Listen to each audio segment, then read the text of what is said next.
Rinus, you started second to last on the field, 12th place at the end. What was it? You kind of went long on the last big green flag run there to gain all those positions. How was it? Yeah, we decided to stay out, just go for a big number. Kind of pace went out of the window. We just tried to get that number, and a lot of people kind of gave up on it, hit it early. And well, our plan was whatever happens, stay out as long as possible at any time for when the yellow comes out, and that's exactly what happened. So.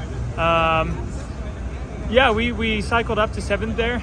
Decided to stay out on 80-something lap tires for the restart, which was one of the scariest things I've ever done.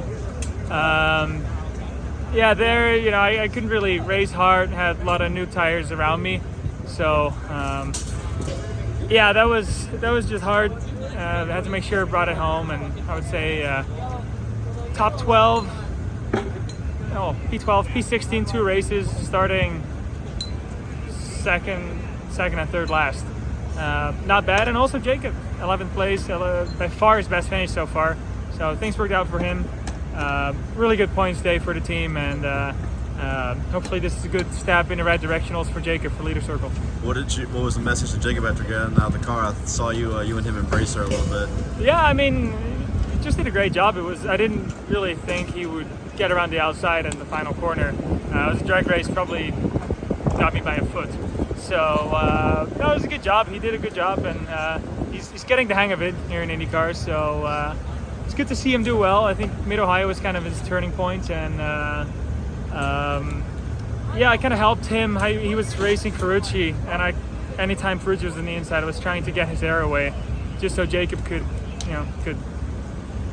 stay ahead of him and get those points. So a pretty good day for the team, and yeah, I would say it was just a very hard day for us. We didn't really have the pace. Balance fell quite a ways off, but we got it in the right place at the end, and we did the right thing on strategy. Jacob Abel, 11th place, best career IndyCar finish. So y'all, the gamble I think later on was just to stay out as others kept pitting there towards the end.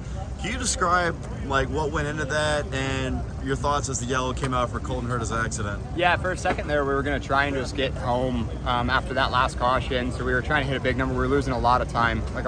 So that ultimately allowed us to go further. We ended up bailing on that because we would have gone 2 laps down if we really tried to hit that number the whole way home. But we ended up bailing on that strategy and start pushing and hold track position, and ultimately it kind of worked in our favor because it allowed us to go longer a little bit, and then we were able to dip in for a fresh set there at the end. So yeah, it was a fun battle with Rinus and Santino there. It was pretty fun. It kind of came out of nowhere, but yeah, it was really good to get a result, especially after yesterday. When the yellow came out, what happens on the pit stand? What happens on the car? Because a lot of people up front that were in the top 5, top 10 pitted, they're stuck 1 or 2 laps down, but you're still out there running. Yeah, to be honest, something I'm kind of learning about IndyCar racing is that as a driver, a lot of the times you really don't know what's going on. So yeah, I was pretty confused. Kind of just saw the position on my dash, and I think that those guys that pitted early, they did get caught out. So that made us move up, a fair bit there already, and then we were able to do new tires and get a few more spots there at the end.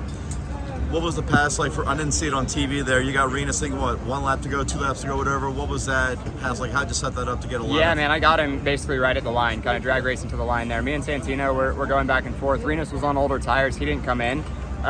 So it was kind of tough because I think Santino and I both had new. We were kind of battling side by side, and then Rinus was honestly helping me out a lot there, kind of dipping low when I was on the high side and helping keep me in front, and then I was able to just get a good run on the outside of 3 and 4 coming to the line. What was the biggest lesson you learned from this weekend?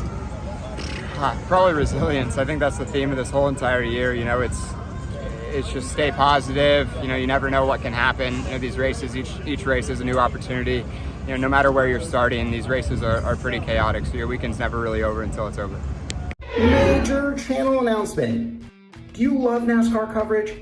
Well, as part of Frontstretch building its platform, we're now offering an option for paid subscribers. For just $3.99 a month, you'll be rewarded with exclusive content you can't find anywhere else. Beyond the cockpit interviews as soon as they drop. More of the pit road and bullpen weekend content that keeps you coming back to see the who's who of NASCAR explain all of their on and off track conduct. We'll even be doing some Where Are They Now pieces taking a look at former drivers and owners that made an impact on the sport.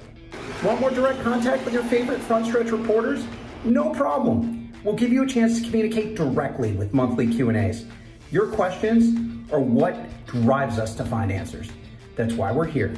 The best seat at the track and the best view on the net for all of your quality motorsports coverage. Come take the green flag with us.